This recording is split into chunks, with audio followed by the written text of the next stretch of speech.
10 محرم کا روزہ رکھنا مسنون ہے، ساتھ 11 کا یا 9 کا شامل کر لیا جائے۔ حضور جب تشریف لائے مدینہ المنورہ میں تو حضور نے دیکھا کہ یہود روزہ رکھتے تھے، تو پوچھا تم روزہ کیوں رکھتے ہو؟ تو انہوں نے کہا کہ حضرت موسیٰ علیہ السلام کو قبطیوں سے اس دن نجات ملی تھی۔ تو فرمایا حضرت موسیٰ علیہ السلام کا حق ہمارے اوپر زیادہ ہے۔ تو حضور نے روزہ رکھا اور پھر فرمایا کہ اگلے سال اللہ نے چاہا تو ہم ساتھ ایک روزہ اور شامل کریں گے، تاکہ ان سے مشابہت نہ ہو جائے۔ عددی مشابہت سے بھی بچنے کے لیے حضور نے کہا کہ ہم 2 رکھیں گے۔ تو روزہ اگر عاشورے کا رکھنا چاہیں تو اس کے لیے سنت یہ ہے کہ ساتھ یا 9 کا شامل کریں یا 11 کا شامل کریں۔ تو جو افضل ترین روزے ہیں ان میں سے عاشورے کے روزوں کا بھی شمار ہوتا ہے۔ تو اگر ممکن ہو تو جن کو اللہ نے صحت عطا کی ہے، تو آج کل اتنی شدت کی گرمی بھی باقی نہیں رہی، تو وہ یہ روزے رکھیں، ذکر و فکر کے اندر ان ایام کو گزاریں، اپنے والدین کی قبروں پر، اعزاء و اقرباء کی قبروں پر ہر جمعے کو جانا چاہیے۔ اس کے علاوہ بھی جب موقع ملے، یہ رواج جو پیدا ہو گیا ہے کہ 9 محرم کو یا 10 محرم کو مٹی ڈالنے کے لیے وہاں قبرستان میں جایا جاتا ہے، یہ 8 10 15 سال سے شروع ہوا ہے، جبکہ اس کی کوئی اصل نہیں ہے۔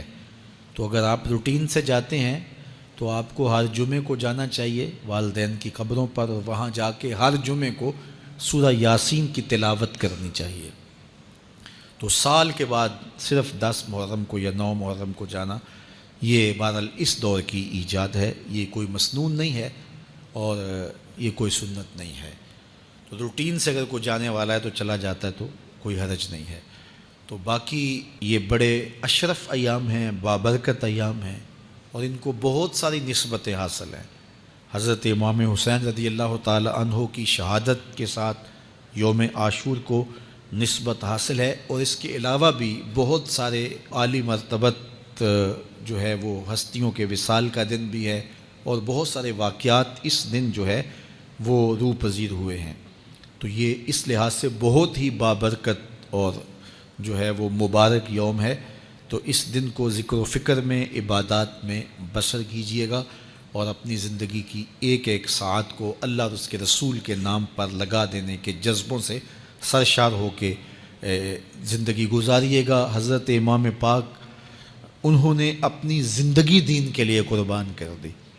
تو یہ 10 محرم ہمیں سبق دیتا ہے، اور ہم اس دن عہد کرتے ہیں اگر انہوں نے اپنے بچے بھی قربان کر دیے اور اپنی اولادیں بھی بھوک اور پیاس میں قربان کر دیں، تو آقا کریم نے فرمایا لوگو میں تمہارے اندر وہ چیزیں چھوڑی ہیں، اگر تم ان کو مضبوطی سے پکڑ لو تم کبھی بھی گمراہ نہیں ہوگے۔ جس طرح پچھلی امتیں انبیاء علیہ السلام کے چلے جانے کے بعد دوبارہ گمراہی میں پلٹ گئیں، گمراہی کی طرف چلی گئیں، تو ایسا نہیں کہ تم بھی گمراہی کی طرف چلے جاؤ۔ اگر تم میری نصیحت پہ عمل کرو تو 2 چیزیں تمہارے اندر ایسی چھوڑ کے جا رہا ہوں، ان کے دامن کو مضبوطی سے تھام لو تو کبھی بھی گمراہ نہیں ہوگے۔ ان میں سے پہلی چیز کتاب اللہ کی کتاب، اور دوسری بھاری چیز جو میں تمہارے اندر چھوڑ کے جا رہا ہوں وہ میرے اہل بیت نبوت ہیں۔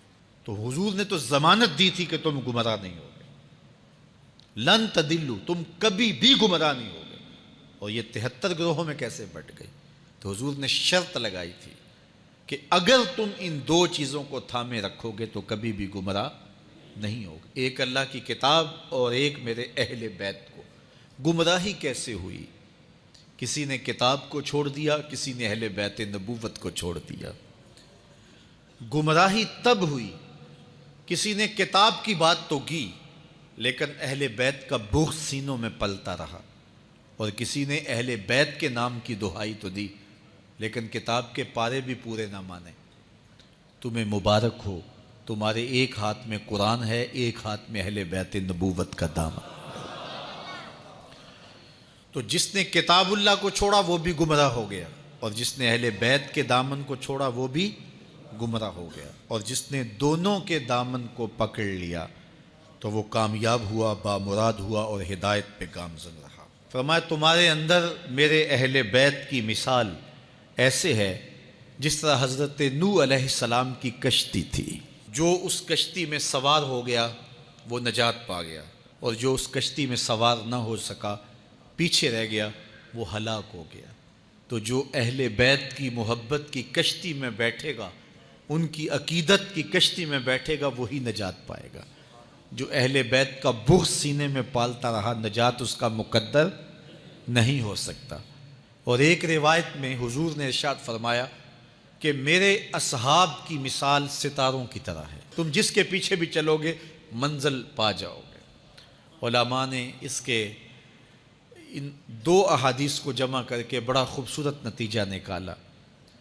آج کل تو منزل کا تعین کرنے کے لیے جدید آلات دستیاب ہیں، اس زمانے میں جب سفر کیا جاتا تھا تو ستاروں سے رہنمائی حاصل کی جاتی تھی۔ تو سمندر کا سفر ہو اور ستاروں پہ نظر ہو تو سمت درست رہے گی اور آپ ساحل آشنا ہوں گے، لیکن اگر کوئی شخص سمندر میں بغیر کشتی کے سفر کرنا چاہے اور چھلانگ لگا دے، ستاروں پہ نگاہ رکھے، تو کتنی دیر تک تیر سکے گا؟ بازو شل ہو جائیں گے، بالآخر سمندر کی خونی موجوں کا شکار ہو جائے گا۔ اور اگر کوئی کشتی پہ بیٹھ جائے اور ستاروں کی طرف نظر اٹھا کر نہیں دیکھتا تو پھر وہ کشتی کو کتنی دیر تک سمندر میں چلاتا رہے گا؟ وہ وہیں گھومتا رہے گا، منزل تک نہیں پہنچ پائے گا۔ اگر اس نے کنارے پہ پہنچنا ہے، ساحل پہ جانا ہے، ساحل مراد کو پانے کے لیے اس کو کشتی میں بیٹھنا ہوگا، ستاروں پہ نظر رکھنا ہوگی۔ اس لیے جو لوگ کشتی کو چھوڑ گئے اور انہوں نے ستاروں کی بات کی، منزل ان کا بھی مقصوم نہ ہوا، اور جنہوں نے جو ہے وہ کشتی کو ہی مقصود سمجھ کے ستاروں کو چھوڑ دیا تو نتیجہ ان کو بھی حاصل نہ ہوا، اور انہیں مبارک کو جو بیٹھے کشتی میں ہیں نظر ستاروں پہ ہیں۔ اور مولانا حسن رضا بولے اہل سنت کا ہے بیڑا پار کہ اصحاب رسول نجم ہیں اور ناؤ ہے اطرت رسول اللہ۔ تو ہم اصحاب رسول کو بھی مانتے ہیں اور اہل بیت کے در کے بھی گدا ہیں۔ بلکہ میں ایک جملہ کہا کرتا ہوں، اور وہ یہ کہ اہل بیت نبی کے گھر والے ہیں اور اصحاب رسول نبی کے در والے ہیں۔ وہ آقا کریم علیہ السلام کی عادت یہ تھی کہ جب سفر پہ جاتے تو اہل خانہ کو، اقربا کو، اصحاب رسول کو سب سے مل کر حضور تشریف لے جاتے، لیکن سیدہ فاطمہ رضی اللہ تعالی عنہا کو سب سے آخر میں ملتے، اور جب سفر سے واپس تشریف لاتے تو سب سے پہلے حضرت فاطمہ کو ملتے۔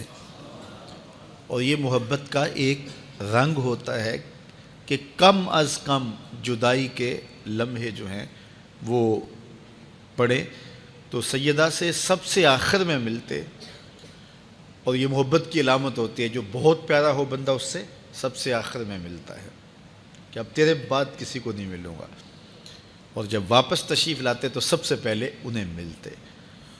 تو حضور کے عمل سے، حضور کے انداز زندگی سے یہ پتہ چلتا تھا کہ حضرت فاطمہ رضی اللہ تعالی عنہا سے حضور کو کتنا پیار ہے۔ تشریف لاتی فاجلسہا فی مجلسہ، حضور انہیں اپنی مسند کے اوپر بٹھاتے، ان کی پیشانی چومتے، عزت و وقار سے نوازتے، لیکن حضور کا عمل، حضور کا رویہ، حضور کا انداز محبت یہ بتا رہا تھا کہ اس شہزادی سے حضور کا کتنا پیار ہے۔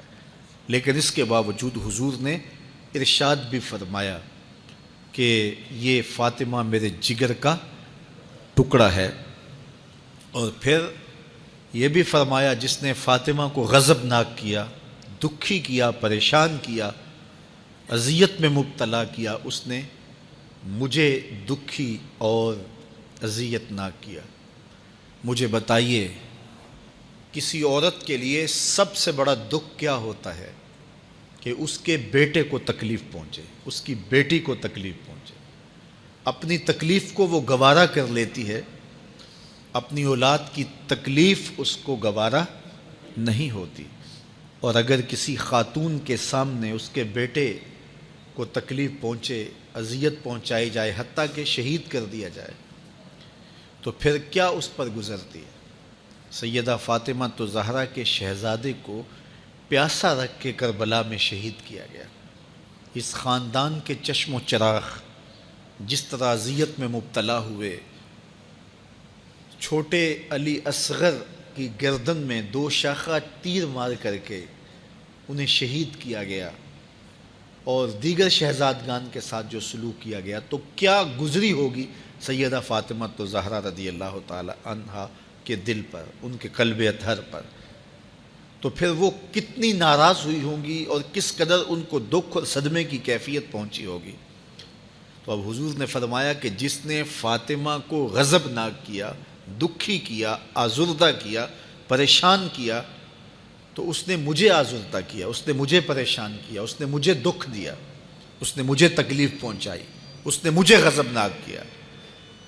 تو ان لوگوں کو شرم آنی چاہیے جو یزید کو رحمۃ اللہ تعالی علیہ کہتے ہیں کہ جس پر قہر و غضب نازل ہوا، اللہ کے رسول بھی ناراض ہیں، شہزادی رسول بھی ناراض ہیں، تو جس پہ رسول ناراض ہیں اس پہ رب راضی ہو سکتا ہے؟